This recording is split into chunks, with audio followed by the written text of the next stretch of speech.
Hello, good day. Welcome back to our next episode of United Football Channel. I delayed this video to wait on any more updates regarding transfers for the day, and there was none forthcoming. So let's get into the video. United have made a bid of $1.7 million, a loan bid for Amrabat from Fiorentina. That bid was immediately rejected. Fiorentina said they wanted an obligation to buy at the end of the loan process. So Fiorentina came back and said they will accept a loan for Amrabat with obligation that Manchester United pay a transfer fee beginning next summer. Now, if I get into the deal, it just highlights how incompetent this Manchester United board is. Look at the Saudi Arabians. They are giving away millions for average footballers. Millions. And you're telling me that you could only get 4 million for Alex Telles. 4 million for Alex Telles. Where is their negotiation skills? They need to maximize getting the best out of all deals, whether that be a transfer or whether that be a signing. We have been held ransom for some players. We have overpaid for a lot of players, and we have sold some players so cheap. Like I don't get what this board is doing. I don't get what this board is doing.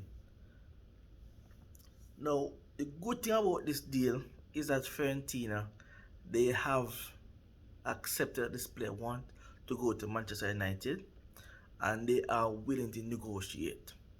They have not walked away from the deal, but time is of the essence.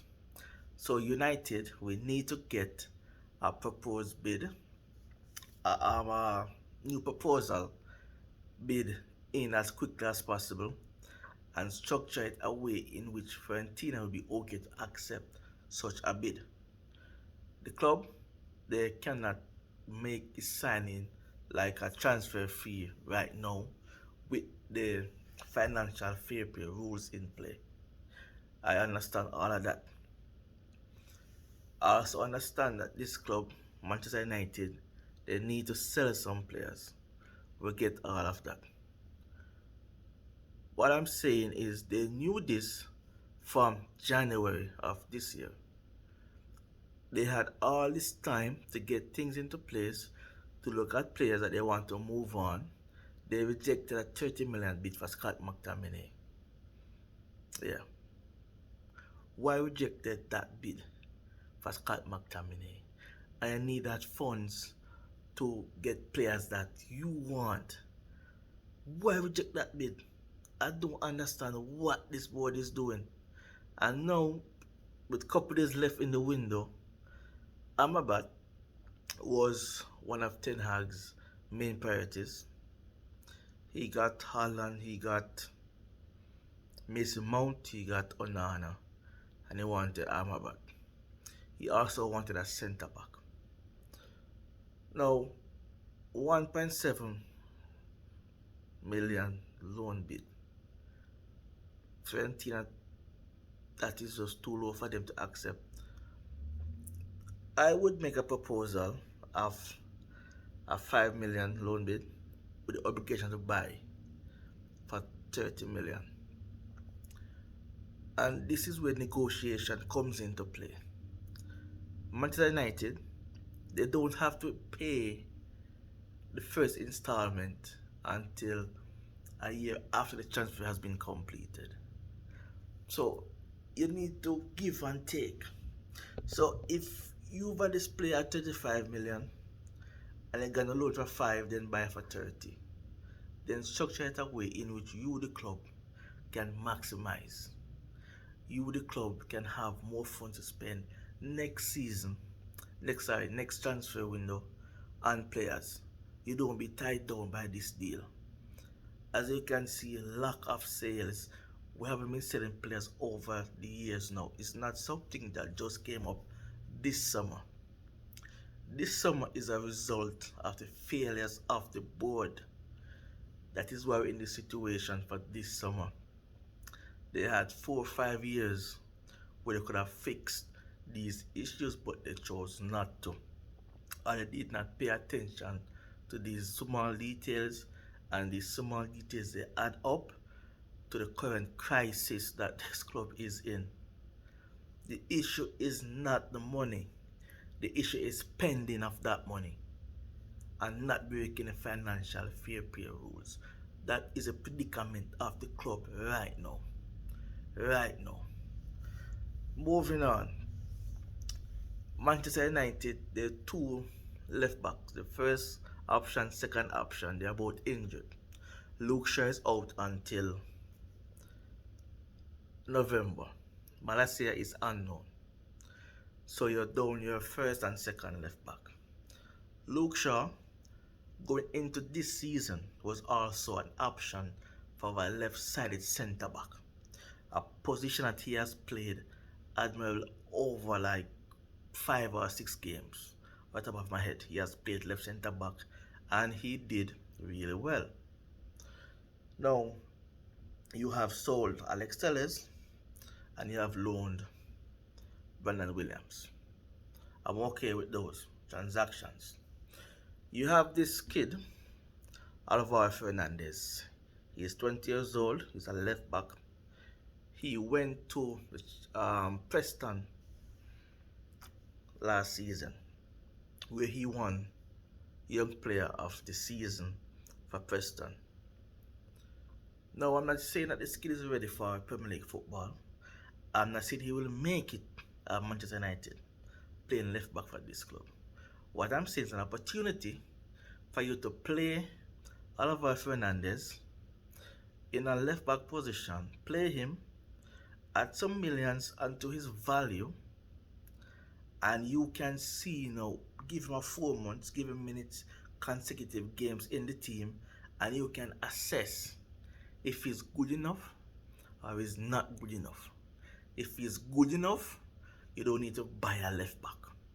If he is not good enough, you will have add on millions to his transfer amount.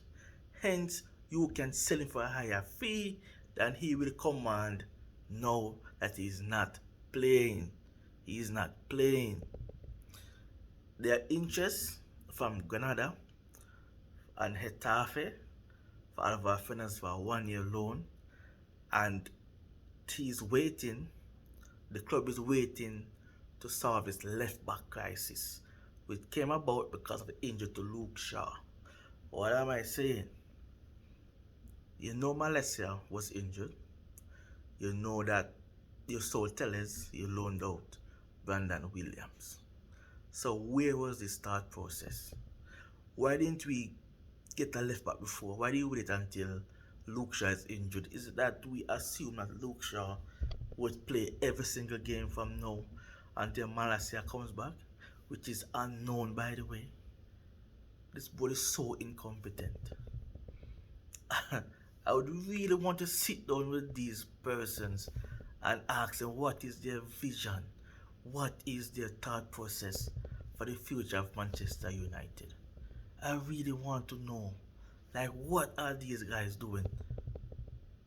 What are they doing when you go to these board meetings, these staff meetings? What are they doing when they make plans for the future of Manchester United? Is that we're okay, we're comfortable where we're at? Because I am not okay with where we are.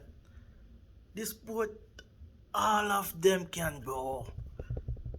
All of them can go. And we start fresh. We have a brand new coach, 1 season. Did very good last season.